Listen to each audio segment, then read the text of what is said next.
পরিবারের সবাইকে নিয়ে আনন্দ ভ্রমণে গিয়েছিলেন সমুদ্র সৈকতে, কিন্তু কে ভেবেছিল সেই আনন্দ ভ্রমণই হবে তাদের জীবনের শেষ যাত্রা। ইংল্যান্ডের এসেক্সের ওয়েস্ট মার্সি সমুদ্র সৈকতে প্রবল জোয়ারের স্রোতে প্রাণ হারিয়েছেন মা ও তার ১৫ বছর বয়সী কিশোরী মেয়ে।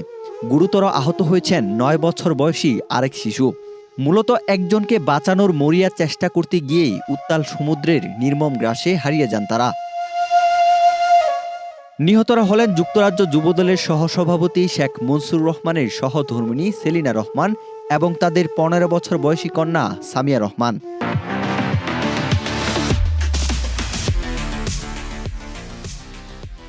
একই ঘটনায় গুরুতর আহত হয়ে হাসপাতালে জীবন মৃত্যুর সন্ধিক্ষণে রয়েছে মনসুর রহমানের শালিকার ৯ বছর বয়সী শিশু মুসা আহমেদ।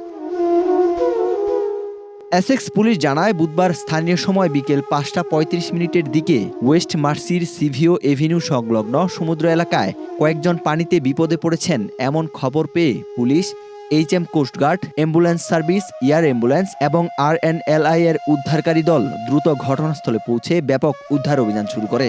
স্থানীয় সূত্রে জানা যায়, ব্রিটিশ বাংলাদেশি পরিবারটি সেদিন সমুদ্র সৈকতে আনন্দ ঘন সময় কাটাতে গিয়েছিল। এক পর্যায়ে পরিবারের একজন পানিতে বিপদে পড়লে তাকে উদ্ধার করতে ছুটে যান অন্যরা, কিন্তু মুহূর্তের মধ্যেই প্রবল স্রোত তাদেরও গ্রাস করে নেয়। কয়েক মিনিটের সেই বিভীষিকা একটি সুখী পরিবারকে চিরদিনের জন্য ভেঙে দেয়।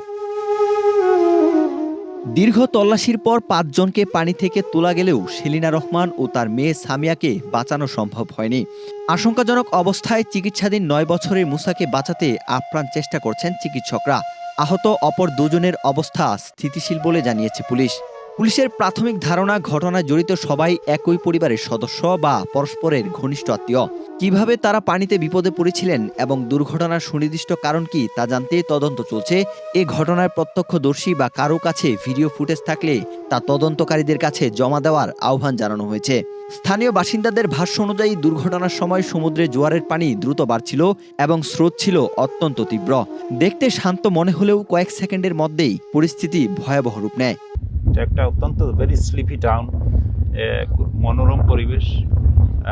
এখানে আমার ফ্যামিলি নিয়ে প্রায় সময় আমরা বেড়াতে আসি এখানে। এভাবে যে একটা হৃদয় বিদারক ঘটনা কালকে ঘটনা কেউ চিন্তা করতে পারছে না।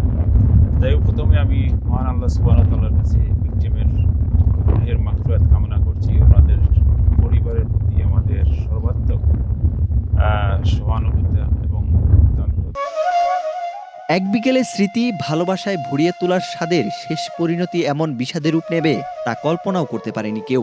এই হৃদয় বিদারক ট্র্যাজেডিতে যুক্তরাজ্যের বাংলাদেশি কমিউনিটিতে নেমে এসেছে গভীর শোকের ছায়া। ওয়াহিদ হুসাইন জিহাদ, বাংলাদেশ প্রতিদিন।